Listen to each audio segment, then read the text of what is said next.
തന്ത്രപരമായ നിലപാടിലൂടെ ട്രംപിനെ വീണ്ടും ഞെട്ടിക്കുകയാണ് ഇറാൻ. ആരും പ്രതീക്ഷിക്കാത്ത പ്രതികരണം നടത്തിയിരിക്കുകയാണ് ഇറാന്റെ വിദേശകാര്യമന്ത്രി അബ്ബാസ് അരാക്ചി.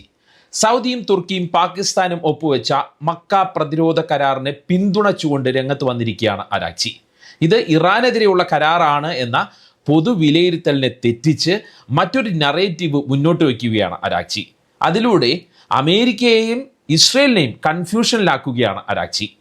പശ്ചിമേഷ്യയിലെ നിലവിലെ സാഹചര്യത്തിൽ നല്ലൊരു നീക്കമാണ് ഇതെന്നാണ് അരാക്ചി എക്സിൽ കുറിച്ചത്. അമേരിക്കയെ മാറ്റി നിർത്തിയുള്ള കരാർ പുതിയ തുടക്കമാണ് എന്നതാണ് അരാക്ചി വ്യക്തമാക്കുന്നത്. മക്ക പ്രതിരോധ കരാർ ഏതെങ്കിലും ഒരു പ്രത്യേക രാജ്യത്തിന്, പ്രത്യേകിച്ച് ഇറാന് എതിരെ ഉള്ളതല്ല എന്ന് സൗദിയും തുർക്കിയും ആവർത്തിക്കുമ്പോഴാണ് അരാക്ചി ഇത്തരമൊരു നിലപാടുമായി രംഗത്ത് വന്നത് എന്നതും ശ്രദ്ധേയമാണ്. അതായത് പുതിയ സുരക്ഷാ സഖ്യത്തെ ഭീഷണിയായി കാണാതെ അതിനെ തങ്ങൾക്ക് അനുകൂലമായ നയതന്ത്ര ആയുധമാക്കി മാറ്റുകയാണ് ഇറാൻ. ഒപ്പം കരാറിനെ അമേരിക്കയ്ക്കെതിരെയുള്ള പ്രതിരോധമാക്കി ചിത്രീകരിക്കുകയാണ് ഇറാൻ. അതിലൂടെ ഈ കരാറിന് പിന്നിൽ നിന്ന് കരുനീക്കിയ ട്രംപിനെ തന്നെ ഞെട്ടിക്കുകയാണ് ഇറാൻ. എന്നുവെച്ചാൽ ഈ സഖ്യത്തെക്കുറിച്ച് അമേരിക്കയ്ക്ക് തന്നെ സംശയം ഉണ്ടാക്കി കൊടുക്കുന്ന നീക്കമാണ് അരാക്ചി നടത്തിയിരിക്കുന്നത് എന്നതാണ് നമ്മൾ കാണേണ്ട ഇറാനിയൻ ബുദ്ധി.